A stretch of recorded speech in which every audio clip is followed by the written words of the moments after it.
What's going on, YouTube? AlphonZeus, Team Gradelock here, another episode of Unlocking Your Week, episode 87. I'm going to try and keep things a little bit short today. I just got a lot of things I want to get off my chest and really just address the state, I guess, of the channel, what I'm trying to do, what I'm just trying to, I guess, put on layers of keeping the things sane, in a way. What I want to start out with first is that Force of Will is taking over our locals quite a bit. I've never seen such a successful card game launch ever in my life. Seeing people that not only that go to the local that want to get into the game, but also people that I've seen before that have stopped playing card games and decided to come back into this card game. That is insane. That is really a very good sign that this game is going to be a very interesting community builder, if I may say.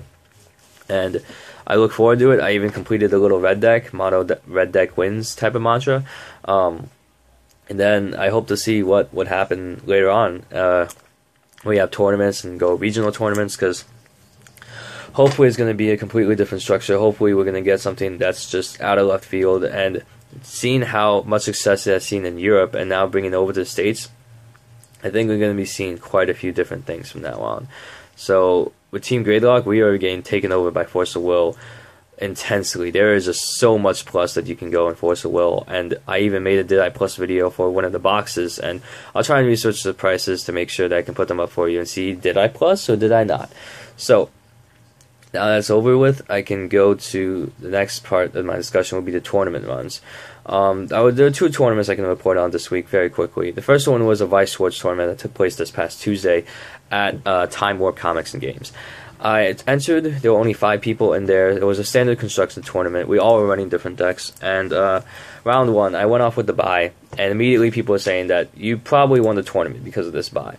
And so, going into the second round, I went up against Ralph. Ralph was running an SAO build, I think it was yellow-red or yellow-blue, with yellow-blue actually, with Asuna, Kirito, the strongest couple. And pretty much I had to rely on just making sure I can sustain my level 2 game. Ralph, he did not know any Fairy Tail decks at all. It was actually the first time he actually played against a Fairy Tail deck. And seeing my Wendy Lucy build, it was a green-blue build, it was just, wow. I used the Climax combo. I used the Climax too early, because I could have been using the Climax combo when I'm a level 2. And he tried to rush me down.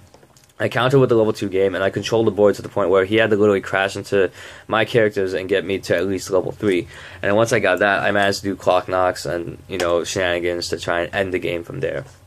Round 3, I went up against James, and James went in with Mommy of Madoka Magica. Madoka. Tomato. And we had a very back and forth game. I tried to rush a little bit early. I tried to and keep the climaxes coming in and not level up too fast. It's trying to keep a tempo without, letting my tempo get ahead of his tempo, because that would definitely snowball to the point where, okay, I'm level 3, you're just barely getting to level 2. So once you hit the level 3 game, of course, the general will invade Swords. Once you hit level 3, I don't care what you do. You just get enough damage to level up to 7, and you should win that game. You should, unless they climax. And I've had games where they literally climax 3 times in a row, and it was just, okay, this is sacky as hell. This is sacky. So, at level 3 turn, I thought I was going to lose because he had his last attacker go for a 2 damage. And the thing is, he ended up getting 4 damage, and I was at level 3. Level 3 at 3 damage. So he already got me with the 4, and I'd rely on, okay, just hit the climax. And then I did. I hit it on the last damage. So I was able to even clock and draw 2 for that skill. And I gotta admit, I didn't know how I got away with that. Because when I did my last rush, calling a level 3 Wendy, and calling people and then dropping the climax to give, I guess, 2 soul or so. On that last attack, I had a climax trigger checked, and it went from 2 to 4 damage. And the thing is, though, I thought, oh man, he's going to cancel this. I see 1 damage, 2 damage, 3 damage. Oh my god, what are you doing? 4 damage. No climax. I actually went 3-0 that tournament, and I won by the skin of my teeth. I got first place with the skin of my teeth, and I'm I found myself very lucky to actually get away with that. The other person that topped with me was Ralph winning SAO. He went 2-1 as well. So, moving into the Cardfight Vanguard tournament, I won in with Musketeers, so let's get started. Round 1, I went against Shane, and he ran Gold Paladin Liberator's Bluish Flame. He wasn't able to use the glory skill of Prominence Glare too often. He probably only used it once, and when he used that Glare skill, he wasn't able to get the extra crit because he wasn't hitting triggers game 1 almost all game. And I thought that by the time he used Glare, there's probably like a double crit waiting for him, but it wasn't. So I locked down game 1. Game 2, I was just able to try and keep rushing him to the point where he only had one card in his hand, and he had to rely on just shenanigans to buff up those Brunos and bank on more critical triggers so he can add more aggression to his field. But I managed to at least keep my hand at least healthy enough to guard those attacks and then get away with the win there. Round 2, I went up against Ryan from Team Dark Matter, so that's the second Team Dark Matter person I played in a row, and he ran a very interesting deleter build. Not the usual thing that I see nowadays. It actually ran 4 Oxes.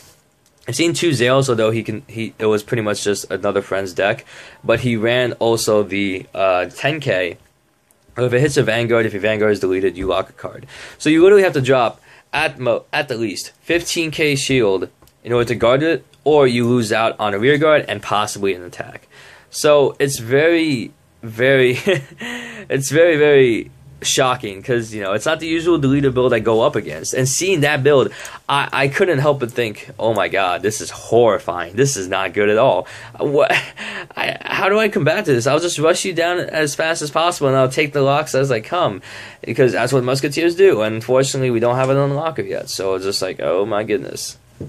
And I had to pay cost too in order to ride another Vanguard and then go into Legion. It's, oh jeez, that was just a slob and knock of a match. I got 2-0'd so easily. The game was finished in like 10 minutes because I didn't know what to do.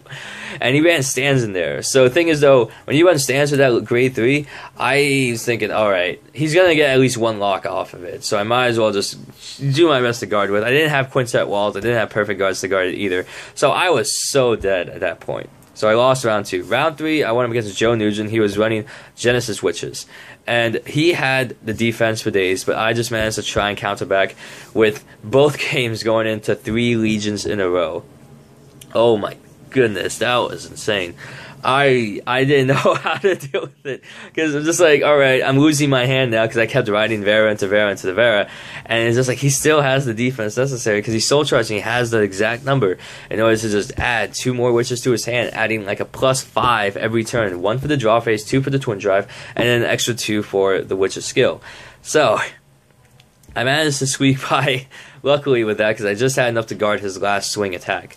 Then round 4, I went up against John's Spike Brothers, and I gotta say, game 1, he got me because of the combo. Game 2, he was Gradelocked, and then game 3, I was stupid enough to give him a 5th damage, and he went off. And the thing is, though, if I did not give him a 5th damage, I would have had a heal trigger go off twice, but it only went off once. So that was my major misplay, and the thing is, though, I learned my lesson from now on. I will never, ever, ever think about putting in any Spike Brother player to 5th damage. If I can put the 4 damage, that's okay. That's a less counterblast to work with. I don't care. So I lost round 4, went up to going 2-2. Top 4, we had CK going in with Omega Glendios of Link Joker from Team Phantasm. Had Jason with Shadow Paladin and Abyss Avengers, who probably had one of the most sackiest days I've ever seen in my entire life. Getting crits, heals, and all that stuff. Literally, I was like, Jason, I'm going to see your deck. Like, it's just like, your luck. Okay, I don't know what to say to you, man. I've seen people cut your deck, you're shuffling, you're doing everything legit. I'm just like, god damn it. And then after that, we had Rob from Team Dark Matter. He actually took 1st place and won in with, I think it was Genesis Yggdrasil build. Then finally rounding out that top 4 happened to be Chris L, and he was running the Gold Paladin Bluish Flame Liberator. So, Link Joker, Gold Paladins, Shadow Paladins, Genesis. So congrats to all the top 4 who got it at Cardfight Vanguard at Game On. And we'll see what happens when we get into the next set. I'm not sure what's going to happen then, but a lot of people are getting the Force of Will right now, and it's going to be the hypest game in the world. Video content, I'll hopefully be the usual, at least 1 or 2 videos up a week. I don't know what I can do for the vlog anymore. I need to just kind of sit down with myself as well as with my teammates and just kind of focus on making short, concise vlogs that can at least get the point across without me rambling on for like 20-30 minutes.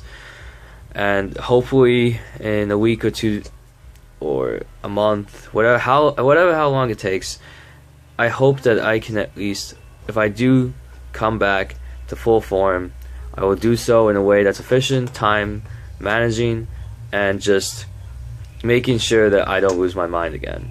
Because I can be very hard on myself, I can be very critical of myself, and that can just pile up to the point where I don't even know what I can do anymore. So I hope that soon that I'll be able to set aside time to just focus down on what I truly want to do. And that is my goal. I hope to really get Team Gradelock involved with the process to really keep the ball moving forward. And I really hope that this can be a starting point for a new age where I don't have to go at it alone anymore. So that is it for me. My name is AlphonZeus. I hope that you've enjoyed the week that I've unlocked for you, and I hope you take care. See you later. All the plans that